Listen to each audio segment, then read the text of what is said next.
This is a quick video overview of this week's content to look at or watch and the assignments.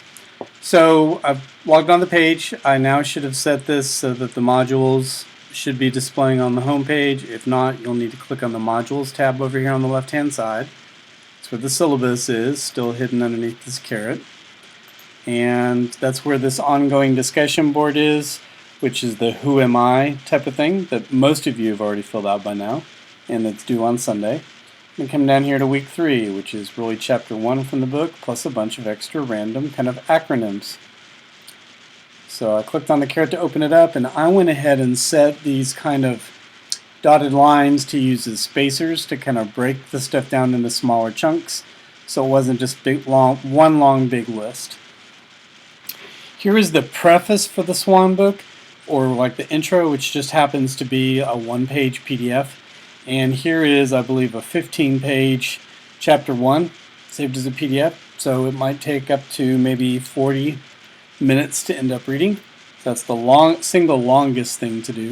But anytime you see this thing that says overview of something in front of it, or it's not as spaced as far to the right as these guys are, that means open it first when you get to that section. So if I was to right-click on this to be able to launch it in a new tab, which I think is a lot easier to maneuver, it's going to open up that I went ahead and wrote a page here, kind of previewing the chapter. I would definitely look at this before I actually read the chapter. It tells you some of the stuff to kind of skim over, and then some of the sections that you should definitely slow down and stop and think about when you're going through. And one of them that's going to tie to a bunch of the acronyms today is this one called the PR process, which is pages 20 to 21. And it's talking about this acronym RACE, which sometimes people talk about as rope, sometimes people talk about it as R plus pi. It's just a way to break down or organize all the material in your case study into 4 major kind of chapters or something like that.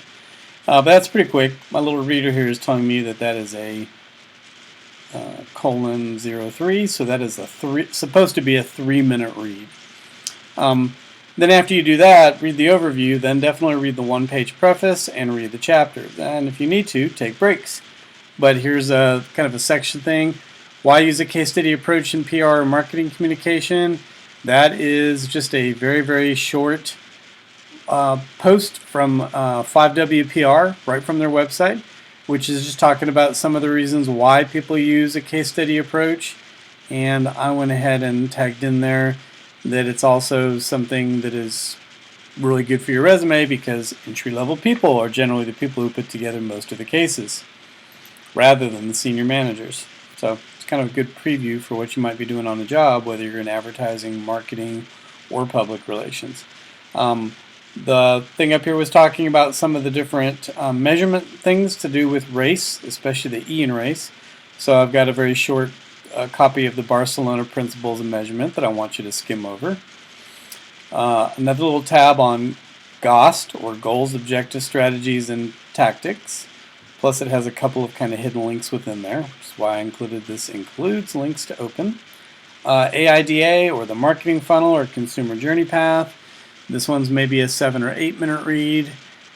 The difference between what peso or poem means, I think that'll tie back to in the first chapter when the author is talking about advertising versus PR versus marketing versus integrated marketing communications. It kind of starts to put some of those in perspective and talks a little bit about, and also your book is going to be using this term much later on throughout the book, so we might as well just kind of get the term out of the way.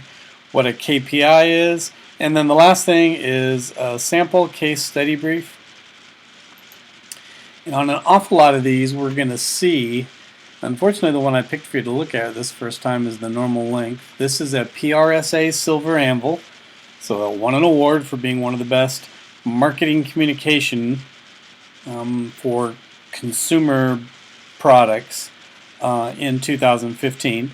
And like most of the case studies, PRSA limits them to being just 2 pages single-spaced. So it covers one side of a PDF and then the back side.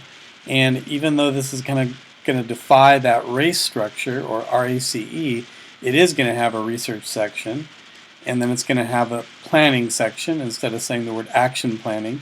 They chose on this one to use the word execution for the third stage, which is normally implementation, programming,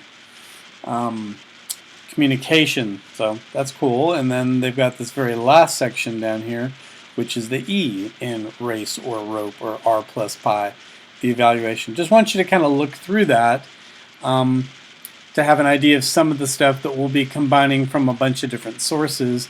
We'll be doing this quite often, writing these shorter, brief versions that are 2 pages single spaced and maybe 4 pages double spaced.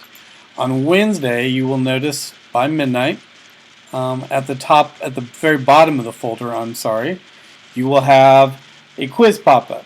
Some of the stuff on this week's thing, I don't think it really is all that suited for